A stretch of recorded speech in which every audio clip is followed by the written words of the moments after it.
BCS এর প্রশ্নপত্র ফাঁসের মামলায় গ্রেপ্তার পিএসসির সাবেক গাড়ি চালক আবেদ আলী এখন দেশের অন্যতম আলোচিত চরিত্র। মাদারীপুরের নিজ গ্রামে তার পরিচিতি ধার্মিক ও কোটিপতি দানবীর হিসেবে। কোটি টাকা দামের গাড়িতে চড়েন তার সন্তানরা। 2014 সালে বরখাস্ত হওয়া পর্যন্ত চাকরি জীবনে নানা দুর্নীতিতে জড়ান তিনি। একেএম নাসিরুল হককে সাথে নিয়ে সাজিদ সরকারের প্রতিবেদন। সরকারি কর্ম কমিশনের সাবেক গাড়ি চালক আবেদ আলী মাদারীপুরের ডাসার উপজেলার বাসিন্দা। দরিদ্র পরিবারের সন্তান, ঢাকায় আসেন নিজের ভাগ্য ফেরাতে।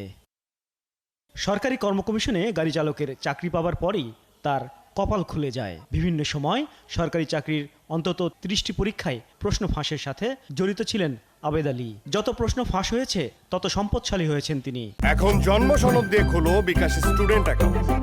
নিজের বিকাশ নিজে কর।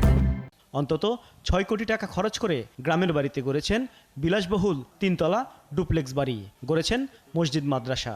এই যে বানাইছে, জায়গা পরিবেশ, জায়গা কিনছে, এটা গরুর একটা খামার দিবে, মসজিদ দিছে। এত দ্রুত সম্পদশালী যারা হয়েছে এই পর্যন্ত, যারা যত মানুষে ধরা খাইছে, তারা ম্যাক্সিমামই আপনার দুর্নীতি করেই হয়েছে। 2014 সালের প্রশ্ন ফাঁসের অভিযোগ প্রমাণ হবার পর পিএসসির চাকরি হারান। শাস্তি বলতে সেটুকুই। তখন থেকেই এলাকায় নিয়মিত হন। নিজেকে প্রচার করেন শিল্পপতি হিসেবে। স্বপ্ন দেখেন উপজেলার চেয়ারম্যান হবার।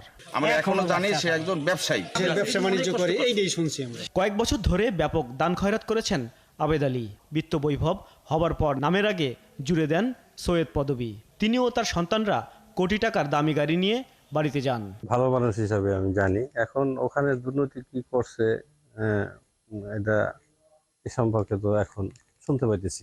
উনি ছোটবেলা থেকে খুব কষ্ট করে আর কি আসে। ঢাকার শেওড়াপাড়ায় ওয়াসা গলিতে আছে তার 3টি ফ্ল্যাট। গেল 18 মে ফেসবুকে পোস্ট দিয়ে কুয়াকাটার হোটেল সানমেরিনার মালিকানাও দাবি করেন তিনি। যদিও হোটেল কর্তৃপক্ষ বলছে তার এই দাবি সত্যি নয়। উনি এখানে কোনো শেয়ার কিনেন নাই, তো উনি যে এখানে মালিকানা দাবি করেছেন এটা কর্তৃপক্ষে একটি ভুল। 2014 সালের প্রশ্ন ফাঁস নিয়ে পিএসসি তদন্ত প্রতিবেদনে তাকে স্বভাবগত অপকর্মকারী হিসেবে উল্লেখ করা হয়।